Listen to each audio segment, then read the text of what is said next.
Marimari Pupeño Pulamien, Inchita Waldo Constancio Limpichún Pillén. Mi nombre es Waldo Constancio Limpichún, soy huarquén de la comunidad Sacamata Limpichún y ahora en este momento nos encontramos en el regue de la comunidad Sacamata. Es nuestro espacio ceremonial donde levantamos ceremonia todos los años y tratamos de hacernos fuertes, de juntar fuerza, de seguir en la lucha, seguir con nuestras costumbres, con nuestra cosmovisión y ir rescatando más y más cada vez de parte de nuestro pueblo tehuelche, costumbres y tradiciones. Es un lugar muy importante para nosotros y bueno, en el lugar donde nos encontramos es en el centro de la antigua reserva. De las 10.000 hectáreas nosotros nos estaríamos encontrando en la mitad y de las 10.000 hectáreas estamos en esta posición sobre 350 hectáreas, lo que no es ni una fracción del antiguo territorio.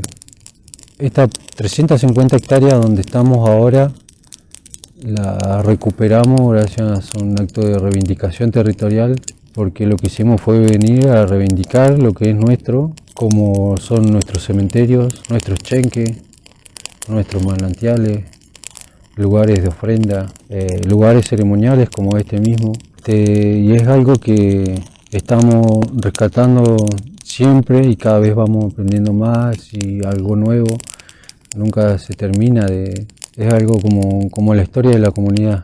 Cada vez sabemos algo nuevo y nos vamos enterando de cosas y son cosas que a uno lo fortalece, que a uno lo ayuda a seguir en la lucha. Como te comentaba, este territorio nosotros venimos a hacer una reivindicación territorial y a recuperarlo. Este territorio nosotros lo perdimos hace más de 40 años y fuimos los últimos ocupantes de la antigua reserva tehuelche de Sacamata. El lonco Juan Sacamata nació alrededor del año 1848 en el valle de Génova Alteca. Anteriormente a eso había nacido Antonio Limpichún por inmediaciones del valle también, Teutrif.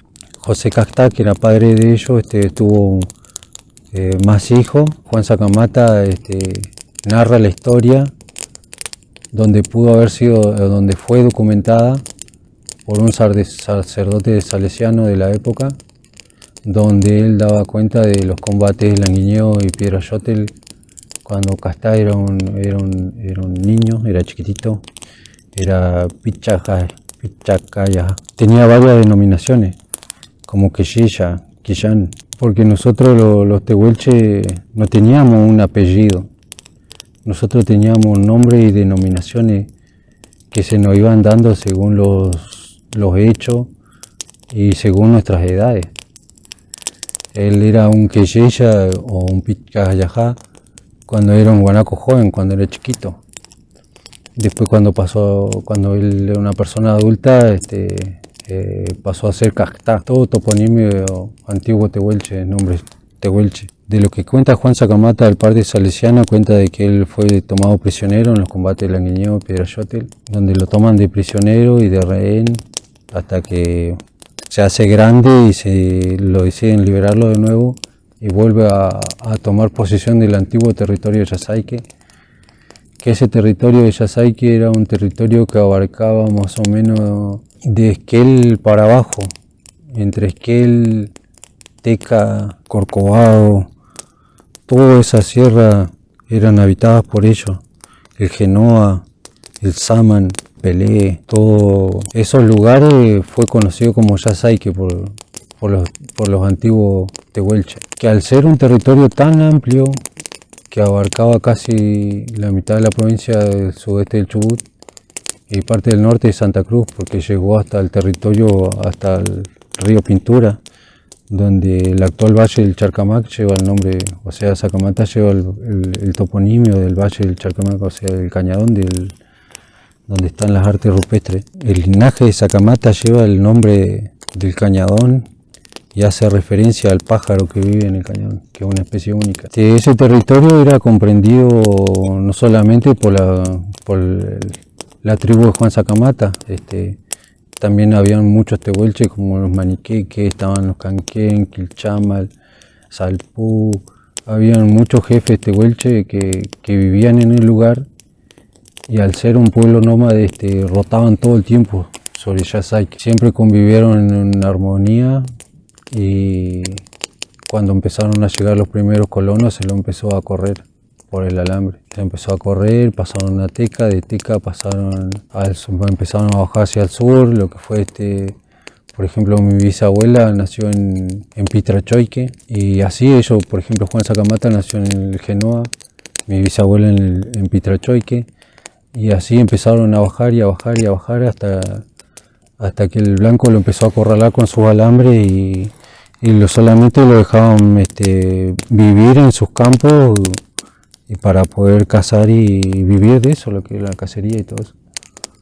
Ese fue en el caso de la estancia de Nueva Lubeca, donde residió muchos años y vivió de eso, levantó sus camarucos sobre Nueva Lubeca. También estuvieron los tiempos de la guerra de Balcheta, donde la comunidad se mantuvo al margen todo lo que pudo.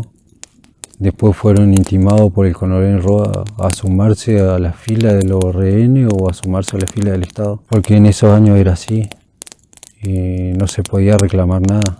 Ellos nunca pudieron reclamar nada, a pesar de todos los reclamos que pudimos hacer. Nunca se tuvo una justicia, digamos, sobre lo que pasó. Bueno, después se lo llevan de rehenes a Balcheta, donde Juan Sacamata estuvo viviendo varios años y la tribu se dispersó. Juan Sacamata vive más de 10 años en Balcheta, donde se afinca en el lugar, solicita tierra y se le cede un territorio con lo que forma una comunidad tehuelche y deja parte de la familia Sacamata viviendo en Balcheta. Y él, después de la guerra, vuelve a su antiguo territorio, donde se juntó de nuevo con José Castá, con su papá y toda la familia y toda la tribu. Y aparte de eso, venían residiendo en el valle los Nahuel y Salpú y muchas otras tribus que habían sido corridos de la guerra. Fue en el caso ese donde Mariano Guala forma parte de la comunidad de Sacamata, sin ser familiar ni nada. Ellos empezaron a residir juntos en el Genoa después de la guerra y deciden conformar la tribu, donde, como te decía, habían varias tribus en el lugar. Después fue lo que se fueron cediendo las reservas que estaban, por ejemplo, los Nahuel, que estaban con ellos, que se cedieron las reservas de los Nahuel y todo, los Tramaleo. Y nada, bueno, Juan Sacamata residió en el lugar y se fue corriendo hasta que se instaló acá definitivamente alrededor de 1900 en el lugar. Y bueno, este lugar fue denominado como Payanilleo, y donde él se asentó en este lugar, construyó su casa, porque empezaban el Estado era muy moderno, muy nuevo, donde empezaban a instruirse dentro de lo que eran las leyes para poder solicitar la tierra. Él hace su casa, pero vivió en su toldo hasta el día de su muerte.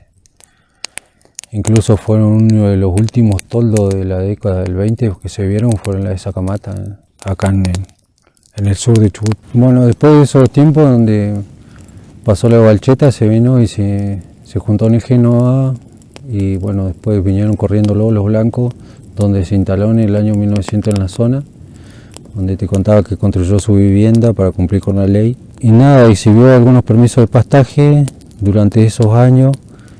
También solicitó muchas veces la tierra, se le cedió una tierra, 10.000 hectáreas, al norte del Colehuapi, donde eran tierras muy áridas y secas, que él nunca ocupó y nunca fue a ocuparla.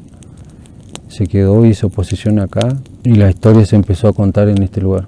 Anterior a eso, en el valle de Choiquinelahue, es desenterrado el gigante que le decimos nosotros. Él lo desenterraron el conde Henry de la Boue, y se lo llevó para Francia, para el Museo del Hombre, donde acreditaba y acrecentaban las colecciones étnicas de los pueblos originarios, y ellos lo que más querían era, bueno, era como que estudiaban el origen de los tehuelches, que decían que descendían de los gigantes. Y bueno, con esas razones igual se los llevaron por razones de estudio y nada. Él escribe sobre unas crónicas cuando vino acá a la Argentina, y con total ironía se manejaba este personaje por Patagonia después de la guerra, cuando la gente estaba muy asustada, estaba ya pisoteada, y vino este personaje nefasto a desenterrar nuestros propios muertos. Porque esa era una de las ideas principales, después de quitar y de barrer los territorios de Patagonia, era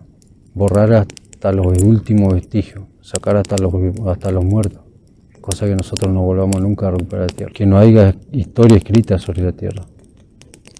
Bueno, a él se lo llevan, escribe sobre eso, esa crónica que hace de la cocina macabra, donde lo desmembra a Gigante y se lleva todo su resto, el acuario funerario. Lo cual la comunidad hace una demanda de recuperación y de repatriación de sus restos hacia la comunidad, que llevamos desde el año 2015 peleando, y nada concreto y claro hasta ahora. Lo que sí es una información que ya todo el mundo sabe, que trascendió fronteras, trascendió países, y que es una de las historias de la comunidad. Después de eso, de que se lo llevan a Gigante, pasa la guerra, ellos se instalan acá, seguían a Gigante, se lo llevan en el barrio del Choiquinilahue. Ese valle era un valle de comercio, donde las antiguas tribus se juntaban a comerciar.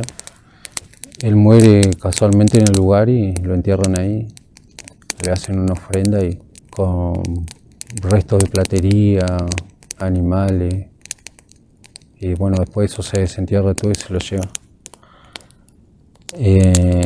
Y bueno, después este personaje hace una colección de fotos muy importante, igual que saca de la comunidad, donde hace un registro y él cuenta de que la gente le tenía mucho miedo, donde pensaban que él era un brujo, porque ellos trataban de, cuando le iban a sacar la foto, miraban para otro lado, o no querían ver porque pensaban que le iban a robar el espíritu, porque ellos lo vivieron y lo vieron en Balcheta. De eso quedaron registros, y de esos registros, gracias a esos registros iguales, pues por ahí podemos ver el rostro de nuestros ancestros.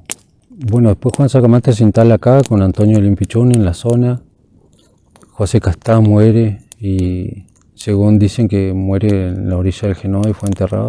Bueno, acá conforman la comunidad, pero en el año 1925 se le cede la tierra, se le cede un título para crear la reserva. Es que tras la muerte del cacique se reforma el título y nos obligan al desalojo de las 5.000 hectáreas del lote 20. Que cuando desalojaron en el lote 20 por la época del 40, antes de la época del 40, ya teníamos parte del territorio del lote 11 usurpado. Acá en la comunidad de Sacamata era un punto de pase para el resto de las familias que vivían. Por ejemplo, acá en la comunidad pasaban, por acá siempre pasaban los Puñalé, pasaban Loncopan, Painefil, pasaban, pernoctaban, porque ellos pasaban, compraban, negociaban, iban al pueblo, venían. Y siempre fue un lugar abierto para todo el mundo, incluso para los colonos, porque ellos cuando empezaron a llegar venían con 100 ovejitas, 50, sí, venían a pedirle permiso acá a la comunidad, y se le daba un permiso para pasar unos meses de pastoreo, con sus animales, y después ellos se iban a instalar en el lago y hacían veranada allá. Hacían la invernada acá y veranada en el lago. Y después ellos conforman la Liga Patriótica Argentina acá en Río Sengel, que esa Liga Patriótica Argentina acá en el territorio se dedicaba a ayudarla y llevar adelante los reclamos de las comunidades indígenas. Es por eso que ahí donde forman la Liga Patriótica con los miembros de la comunidad, y el presidente que era Irineo León, que León era un tipo que era muy, muy amable y andaba ayudando a todos, digamos, los indígenas de la zona. Y al formar esa Liga Patriótica Argentina y andar haciendo reclamos territoriales, la comunidad empezó a tener cierta confianza hacia León. Es por eso que a León, cuando pide permiso para pasar 3 meses del invierno, se le cede permiso, pero cuando llegó el momento de irse nunca lo desalojó. Él se quedó con la tierra. Cuando muere Agustín Limpichún, anexa la casa de Agustín, amplía su campo. Pese a los reclamos de los hijos de Limpichún, nunca se le retomó la tierra de nuevo. Él, al tener parientes en el Jiaquen en tierra, le hicieron los títulos enseguida. Después, en el caso de los otros colonos, como lo que fue Dionisio de la Canal y Crescenzo Zárate, también Crescencio Saret y Dionisio, ellos pidieron permiso para pasar un invierno y nunca lo desocuparon. Y también hicieron sus títulos. También fue en el caso del alemán escapado a la guerra, Stornak, que ocupó parte del lote 11 también, de lo que fue la reserva de Sacamata, y se le cedió esa tierra a él en arrendamiento y después él la vendió, que pasó a anexarla como la estancia, pasó a anexar esa parte, ese cuadro. Pese a todos esos reclamos, nunca hubo una respuesta. Después del desalojo del lote 20, la gente se reubicó sobre esto, lo que fue Cristina, lo que es esto, Cristina Liempichún y Siriaco Chaquila, donde estuvimos hoy. Se reubicaron algunos de lo que pudieron, porque parte del territorio teníamos todo usurpado por los colonos. Y de los pocos que se asentaron, fue en el caso de Catrán Cabrera, que fue desalojado del lote 20. Él era yerno de Juan Sacamata y tenía un hijo con una de las hijas de Sacamata, que la señora muere. Y él la entierra en el lugar, tiene su chenque ahí en la tapera de Catrán. Y es uno de los tantos chenques, como que yo te decía, que hay en el territorio disperso, de los cuales no tenemos acceso para visitar o llevar nuestras ofrendas, los cuales nosotros nos sentimos, nosotros mismos y a ellos mismos los sentimos rehenes dentro de nuestro propio territorio, como que pasan a ser propiedad de la estancia y nosotros no podemos llegar a esos lugares. Son uno de los tantos lugares que nosotros reclamamos, como fue el cementerio nuestro.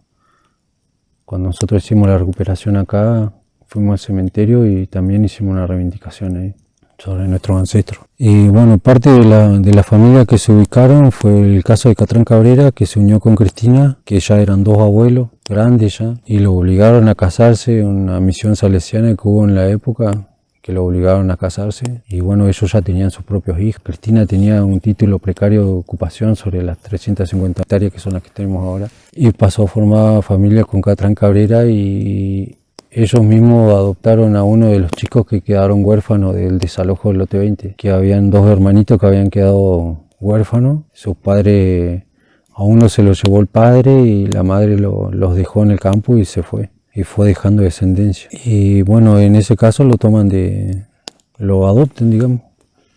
Lo adoptan y le dan el apellido de Cabrera. Y es él el que termina vendiendo el campo, estas 350 hectáreas que todo acá en el pueblo y los que lo conocieron saben que lo vendió por 3 damajuanas de vino y un gamulay y unos pocos pesos que no alcanzó ni para pagar el ataúd de la bisabuela Cristina. Se aprovechó la debilidad que tenía el hombre, porque es una debilidad del ser alcohólico, y nada, Ali se aprovechó de la situación y este tipo le vende los bienes a Ali, donde los bienes salía contemplado lo que eran, no sé si eran los animales, algunos corrales, la casa, pero nunca se habló de venderle el campo o del título ni nada. Fue lo que motivó a mi viejo fue a ir a ver a los turcos Ali, pelear con el viejo Ali y quitarle el título de la mano. Lo que hizo él fue sacarle el título de la mano de la abuela, y como no tenía nadie de confianza,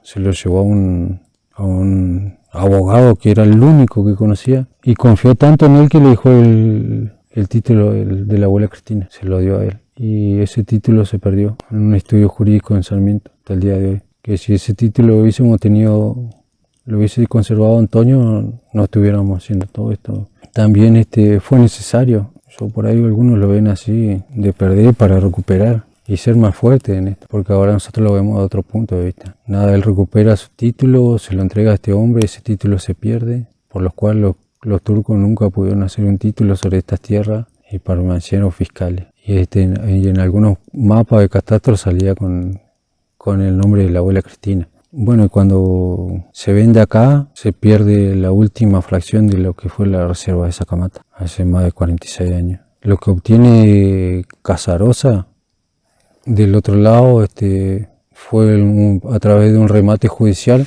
que ese remate judicial fue, como te decía, una orquesta armada estratégicamente para dejarnos sin nada, porque una comunidad no necesita un libro de acta o dejar asentado que que fulano de tal es pillancuché o que es lonco o el rol que cumpla. Esas cosas se dan naturalmente y siempre se dieron naturalmente. Uno nace con un cupán, nace con ese potencial, ¿sí? No es necesario designar un cacique y hacer un acto protocolar para designar un nuevo cacique. Bueno, tras la muerte del cacique Ciriaco Chaquila, fue donde se decide rematar los bienes, que era algo que Casarosa ya lo tenía todo estudiado. Él era juez de paz acá en la zona y al no poder comprar el campo lo compra el hermano. Después se lo termina cambiando por otras tierras que tenían el lote 12 y pasa a ser el propietario de lo que era la antigua reserva de Sacamata. Y ahí nada, donde se tiran la bola uno con el otro con Iruneo León. Entre los dos se tratan de usurpadores de los territorios tehuelches, hasta que al último Casarosa termina anexando todo el territorio que tenía León y se queda con más o menos 4.800 hectáreas de lo que fue el lote 11, las fracciones de C y B que nos tocaban. Y lo único que quedaba eran estas 350 hectáreas que más o menos que equilibraban a lo que era las 5.000 de la faltante, digamos.